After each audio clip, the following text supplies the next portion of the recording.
Hello everyone, welcome to our talk. I am Mang Cai, attorney at New Weiming Law Group. We are located in Washington, D.C. metro area, and we serve clients nationwide in the United States and all over the world. So today, my topic is tips for maintaining legal status in the U.S. If you are watching this video, most likely you are considering immigration to the U.S. Probably you do not currently have U.S. green card or citizenship. Maybe you are in the U.S. on a visa. It is important to keep your legal status in the U.S. because, as you know, when you apply for 85, adjustment of status to get your green card, these days there's the so-called extreme vetting, and your past history in the U.S. will be examined. The immigration officer wants to make sure that you have entered the U.S. legally and in general have maintained your legal status without violation of the visa requirements. For example, we know there are many undocumented workers in the U.S. There are people who entered the U.S. illegally. And for them, there are special hurdles in getting U.S. permanent residency, getting the green card. Well, because they entered the U.S. without inspection in the border. So even if they marry a U.S. citizen, or if they give birth to children in the U.S., and the children who are U.S. citizens, when they become adults, more than 21 years old, they still cannot sponsor the green card of their parents because the beneficiary entered the U.S. illegally in the past, and that is a hurdle. So regarding the maintaining the legal status, if you are an F1 student, there's the I-20 form, and you need to pay attention to the expiration date on your I-20 form. After graduation, you may have the OPT. Under the current regulation, if you are not employed during the OPT time for more than 3 months, the OPT status may expire. Similarly, if you hold J1 visa status, if you are a visiting scholar, you need to also pay attention to the DS-2019 form. After the form expires, you will be considered out of status. If you are holding H-1B work visa, also check the expiration date on the I-94, on the expiration of your H-1B status. So again, this is not just on the visa stamp, the visa page on your passport. For example, you may have a visa on your passport which says you can enter the US for the next 5 years using your H-1B, J1 visa or F1 visa. However, if you are no longer invalid H-1B, J1, F1, other visa status in the U.S., you will still be considered out of status. Your visa status in the U.S. and the validity of the length of the visa on your passport are two different things. The latter only determines supposedly how long you can use the visa if your status is still valid. And also, like for F1 student, if you fail to attend the classes or if you fail to pass many exams, your status may also be in jeopardy. If you are holding J1 visa and the research funding is lost, you are no longer working as a visiting scholar or for your J1 purpose, your status may also expire. So if this kind of unfortunate situation happens to you, well, how should you deal with it? One way is you can consider file the I-539 application to change your status to B2, and you can use the time to wrap up your stuff, in preparation for the departure.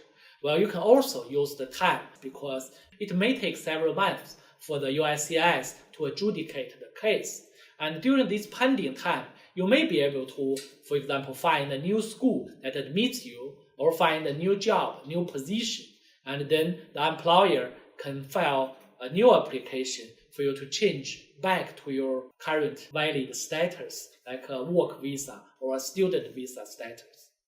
In addition, there's another option that you can use, which is called 245K. If you file the immigration petition under, say, EB-1, NIW, or PERM, or other employment-based applications, and you yourself and also your spouse and children may use the benefit of 245K, that up to 180 days, if there is a gap or violation of your immigration status, that can be waived, and that will not stop you from getting the green card. Okay. For example, if you, as mentioned, there's a visa status gap of 3 months, 4 months, in the past, and later you file green card application in the employment-based category, either by yourself or by your spouse, and then you may still get your green card under the 245K regulations. Okay, this 180 days is in aggregation. Let me give you an example. We have a client who accepted employment in violation of her visa status. She was not aware of it, okay, and it actually lasted on and off for several years. However, fortunately, it was not full-time employment, okay? So each time she only worked for that employer for a couple weeks. So even though the total employment lasted on and off for several years, the aggregated days do not exceed 180 days. So we submitted an explanation and the case got approved. We have another client who, for financial reason, because she has 2 young children, okay? So her husband had to take a job before she received her green card to support the family. Also, we provided an explanation and we pointed out that such kind of employment do not exceed 180 days in aggregation, and the case was also approved. So as you know, the unauthorized employment can be a violation of the immigration status, the same as a gap to your visa status. But if that does not exceed 180 days, there are ways to deal with it and still get your green card. And one other thing I need to point out is this kind of violation will only count starting from the last time you get admitted to the US. For example, you were admitted to the US 10 years ago and there was some violation of your visa status. Then you left the US and came back maybe 3 years ago. So these 180 days will only include the time since your most recent entry. So as you know, in 485 form and during your green card interview, you will always be asked, when's the latest time you entered the US? And this date is important because other than confirming that you entered the US legally, the government, the immigration officer also wants to make sure you did not violate your visa status more than 180 days, counting from the most recent time that you entered the US. And finally, after filing I-485 adjustment of status application, you can stay in the US legally without any other visa status, and you do not have to get a work visa. Well, you can, but you do not have to. Again, this will also work for your benefit. As you know, these days, H-1B work visa depends sometimes on chance on whether you can get approved or not. But you do not have to get a work visa if you file, for example, an NIW application and you were born outside of China and India. You can prepare for an NIW application while you are in school. Okay? You can accumulate your credentials and gather the documents for the application. While you are holding F1 visa or maybe J1 visa, prepare for your NIW, and then you can file NIW I-140, and together with your I-485 adjustment of status, again, if you were born outside of mainland China and India, in any other country of the world. Well, in this way, after filing I-485, you do not have to use a work visa. You can still have the work authorization and the travel document. In this way, you can get your green card directly.